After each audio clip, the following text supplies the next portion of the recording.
Acute respiratory infections, because that's how, like that. And I went to the ground and they don't know. They are treating ARIs the same way they would treat any disease. So does the Ministry of Health still stand with that thing that county hospitals are helped? Because as it is now, they're the weak link in your work. Thank you. More questions? Any other?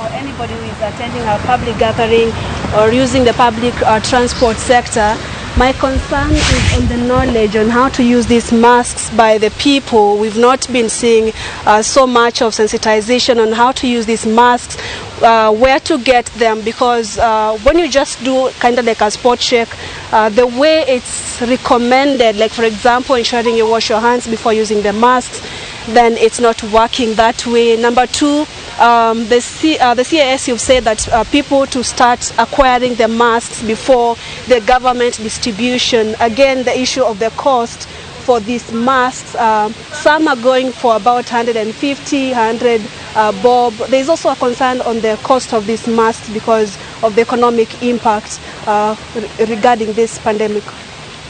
Question. Last question. The last one. Yes. There's the question of him. Okay. Thank you very much. I'm Mark Namasa from KTN News. Yesterday, a call was made by government to incorporate the youth in the fight against COVID-19. But the youth are asking who will equip them with protective gear as they go out in the streets, and why are they only called upon during elections, 1, and 2, during times of trouble? Thank you. Right. I think I'll start with the last question. Recognizing that if we look at our country's demographic, the larger population and the larger majority of Kenyans are actually the youth. And I am a testament of being one of the youth who's been accorded this opportunity by the president. What the CES was talking about and what the ministry is urging is that we want to see the youth take personal responsibility. Being the large majority of Kenyans within this country, I think we are duty-bound in terms of protecting ourselves, duty-bound in being informed, duty-bound in ensuring we are passing the right messages, and duty-bound in protecting our families, our aunties, our mothers, and our grandparents. So that is a call to the youth. And I must say I was quite pleased just when the call was made, looking on to the reactions from the youth. I could see some people saying that they're going to start some games that actually teach people on how to protect themselves on COVID. And this is what we're talking about, the innovativeness within the youth. Now, the other two questions from Vera Okeyo concerning triage, I'll ask the DG to touch on this, as well as the use of face masks. However, before I invite the DG to come on this, I'd like to say that with face masks, we will be looking at ramping up our communications on how to use face masks. And taking this opportunity, it's important, and I like that the journalist was telling us that you have to wash your hands first before you use these face masks. And if you don't have water available near you, it's important that you try and either use the sanitizers if those are available to you, but generally observe hygiene as you use the mask. The mask has two levels of thread, and I'm going to try and do a quick demonstration just right here for you. You have the top layer and you have the bottom layer. The idea is that the top layer comes out and comes at the top of your ears, and the bottom layer comes to the bottom of your ears.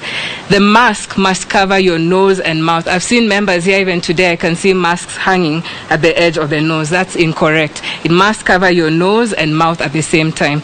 You must open your mask to ensure that the 3-ply area is open and that the dark side of the mask is external to your face. And then when you're removing your mask, it's important that you unthread the mask from the back. You can reuse your mask at least once in a time, but then it's important also to note that this mask if there's coronavirus around you, then most likely it has come into contact with the mask. So disposal of this mask is quite key. You ensure that you safely dispose it in the same way you would dispose the handkerchief or tissue that you use to blow your nose. Now I'd like to invite the DG to elaborate on triage.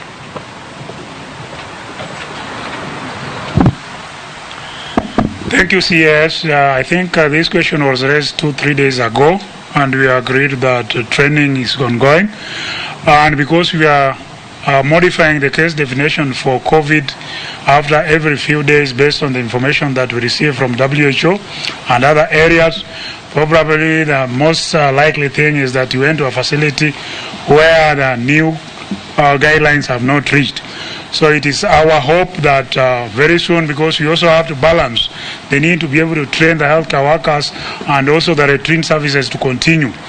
Eventually, everybody will be reached in terms of the guidelines that we have developed so that they can be able to make proper diagnosis and proper treatment protocol. Thank you.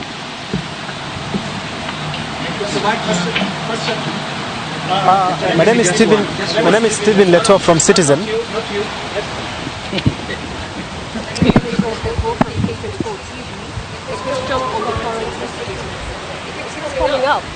Do you think there is imminent danger in terms of those who are tested positive still remaining in those facilities? Is that the situation? If not, kindly clarify.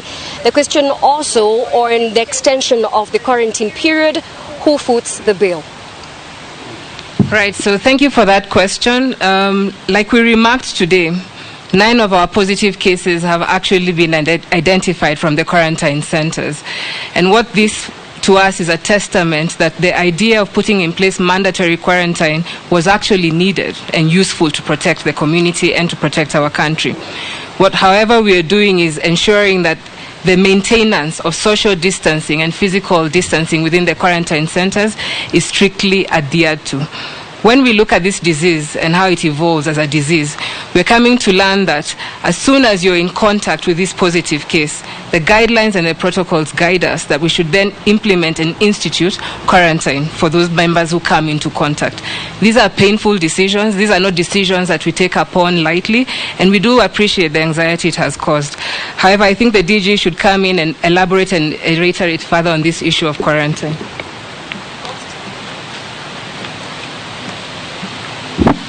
Thanks, Madam CS. I think we responded to this issue yesterday regarding the number of cases that we have picked from the quarantine facilities. Again, let me reiterate the fact that almost 54 to 55% of the cases that have turned positive, we have picked them from the quarantine facilities. In certain facilities, people didn't maintain the physical distancing, therefore leading to cross-infection. We want to appreciate, on the other hand, places like Trademark where we tested 144 and all of them tested negative, meaning they respected the covenant of social distancing, they maintained the infection prevention control measures. If you don't, and then in a case, in a quarantine site, you have like MTC where you have 11 cases coming up, then we have no choice but to extend that quarantine period so that we can protect the general population, and insist that during these 14 days, again, you maintain that physical distance. You go ahead to maintain infection prevention control measures. We will not, however painful this decision is, we will not waver on the extent of protecting Kenyans just to please a few people who have failed to comply with very simple instructions which other people elsewhere have completely complied with, and very soon they are going home. Thank you. The issue of the cost, I think we have addressed it in our meeting today. We'll see how we'll be able to address it. Thank you. No, please. There is this question of the things that are coming from China. And how do we vouch for their... Actually, how do they vouch for them? There are some countries that are not accepting them.